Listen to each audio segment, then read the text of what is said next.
بسم اللہ الرحمن الرحیم۔ منع صرف کے اسباب میں سے ایک سبب ہے معرفہ ہونا۔ وہ اسم اور معرفہ کی نحو میں آپ نے 7 قسمیں پڑھی ہیں۔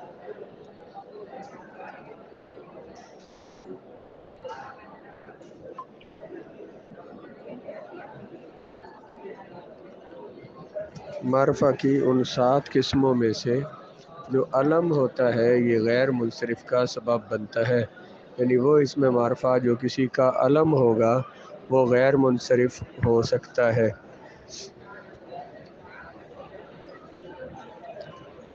جیسے مثال دی ہے سعاد زینب، اب ان میں 2 سبب ہے غیر منصرف ہونے کے۔ زینب میں ایک تو یہ علم ہے، معرفہ ہے، تو جب ہم سبب بیان کرتے ہیں غیر منصرف کے تو کبھی معرفہ بول دیتے ہیں اس کو، کبھی صرف علم بول دیتے ہیں، اور علم سے مراد معرفہ ہوتا ہے۔ جیسے زینب مثلا اس میں 2 سبب ہیں غیر منصرف ہونے کے، ایک تو تانیث اور دوسرا علم ہونا، یا معرفہ کہہ لیں کہ ایک تانیث اور دوسرا معرفہ۔ اجمہ وہ اسم ہے جو عربی کے سوا دوسری زبان میں علم ہو۔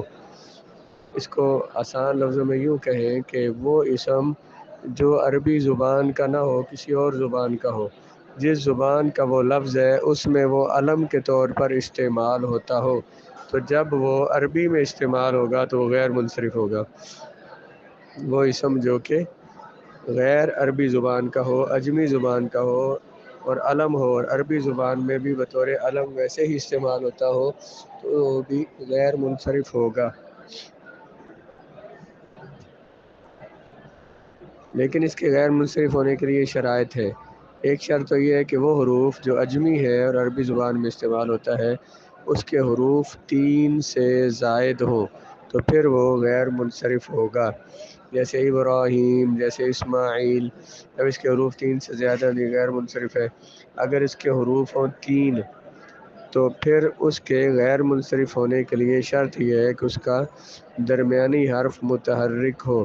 جیسے مثال دی ہے شاتارو، یہ قلعے کا نام ہے کسی کا، تو یہ عربی زبان عجمی زبان کا لفظ ہے، عربی میں استعمال ہوتا ہے، تو یہ ہے غیر منصرف کیونکہ اس میں 3 حروف ہے اور اس کا درمیانی حرف جو ہے وہ متحرک ہے۔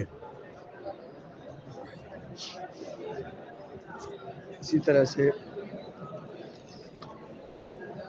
ایک اور شرط یہ بیان کی ہے کہ اگر کوئی کلمہ ہو جو ثلاثی ہو اور اس کا درمیانی حرف ساکن ہو، اگر وہ مذکر کا نام ہو، علم ہو، تو وہ منصرف ہوگا۔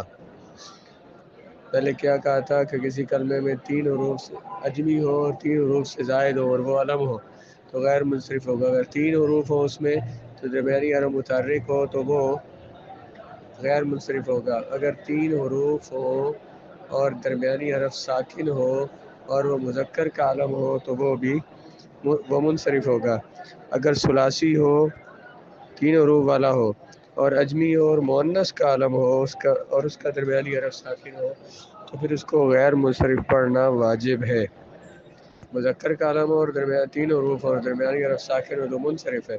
اگر مؤنث کا علم ہو تو غیر منصرف ہے، جسے ماء اور جور 2 چشموں کے نام ہے، پانیوں کے نام ہے، تو یہ عجمی زبان کا لفظ ہے اور عربی میں ایسے استعمال ہوا، اور یہ مؤنث ہے کیونکہ جو شہروں کے نام اور ملکوں کے جو نام ہیں تو یہ مؤنث استعمال ہوتے ہیں، اس وجہ سے یہ غیر منصرف ہے۔ اب لوط مثلا جو ہے اس میں ایک سبب پایا جاتا ہے، وہ عجمہ تو ہے لیکن وہ غیر منصرف نہیں ہے کیونکہ اس کا درمیانی حرف متحرک نہیں ہے، کیونکہ مذکر کا علم درمیانی حرف متحرک نہیں ہے، اور یہ علم بھی ہے لیکن غیر منصرف نہیں ہے کیونکہ عجمہ والی شرط اس میں نہیں پائی جاتی۔ عجمہ تو ہے لیکن عجمہ کی غیر منصرف ہونے والی جو شرط ہے وہ اس میں نہیں پائی جاتی۔ ترکیب، یہ ہم پیچھے اس کی تعریف پڑھ چکے ہیں مرکب مزی کے نام سے، کہ 2 یا 2 سے زیادہ کلمات آپس میں مل جائیں، نہ ان میں اضافت ہو اور نہ ہی اسناد ہو، نہ تو آپس میں مضاف مضاف الیہ ہو اور نہ ہی ان میں مسند مسند لائے ہوں تو وہ بھی اس کو کہتے ہیں ترکیب، اور یہ کلمہ بھی غیر منصرف ہوتا ہے۔ جیسے کہ یہاں مثال دی ہے بعلا بکو، ہم مثال لے لیتے ہیں اپنی زبان کی، جیسے لفظ ہے اسلام آباد۔ اب یہ دو لفظ ہیں، ان کو ملا دیا گیا ہے، ان کے میں کوئی اضافت نہیں ہے، ان میں اسناد نہیں ہے، اگر یہ عربی میں استعمال ہوں گے تو غیر منصرف ہوں گے۔ اس طرح یہاں مثال دی ہے بعلا بکو، یہ جو ہے بعل یہ ایک بت کا نام ہے، اور بک یہ بادشاہ کا نام تھا، تو دونوں کے ناموں کو ملا کر ایک شہر کا نام رکھ دیا گیا تو بن گیا بعلا بکو۔ اب یہ دو لفظ ملے ہیں، ان میں نہ اضافت نہ اسناد ہے، جس کو غیر منصرف کہا جائے گا۔ اس میں دو سبب ہے، ایک علم اور دوسرا ترکیب۔ اسی طرح مثال ذکر کیا حضر موتو، یہ لفظ اس کا معنی موت حاضر ہوگی۔ اب یہ ایک شہر کا نام رکھ دیا گیا، نہ یہ آپس میں مضاف مضاف الیہ نہ ان میں کوئی اسناد ہے، اس کو بھی غیر منصرف کہیں گے۔ اس کے بعد منع صرف کا غیر منصرف ہونے کا اگلا سبب ہے جمع منتہی الجموع۔ جمع منتہی الجموع کی تعریف ہم نے پیچھے پڑھی ہے کہ وہ جمع ہوتی ہے جو دو سے زیادہ مذکر افراد پر دلالت کرے، اور جس پر جمعوں کی انتہا ہو جائے، جس کی مزید آگے جمع نہ بن سکے۔ وہ جمع جس کی مزید آگے جمع نہ بن سکتی ہو، اس کی علامت یہ ہوتی ہے کہ اس کے دو پہلے حرف مفتوح ہوتے ہیں، اس کے بعد الف ساکن، اس کے بعد کسرہ آتا ہے، جیسے مساجدو، جیسے مصابیحو، مصابیحو۔ تو یہ بھی اب یہ غیر منصرف ہے۔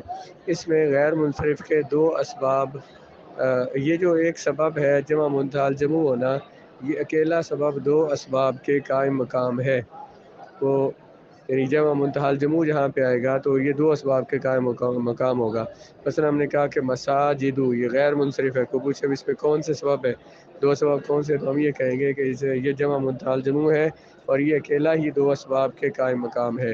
وہ دو سبب یہ ہیں جن کے اسباب کے قائم مقام اسے کہتے ہیں جمع اور لزوم جمع۔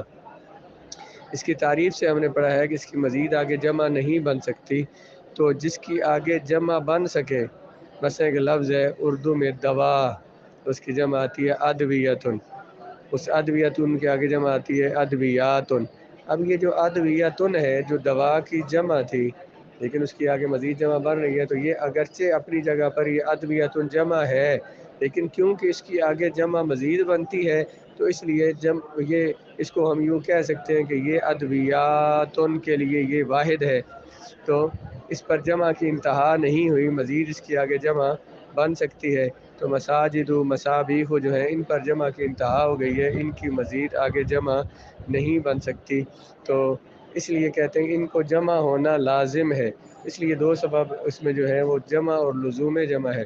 پیچھے ہم نے تانیث بالالف پڑھا ہے کہ وہ اکیلا سبب بھی دو اسباب کے قائم مقام ہوتا ہے، وہ دو اسباب بھی وہی ہیں تانیث اور لزوم تانیث۔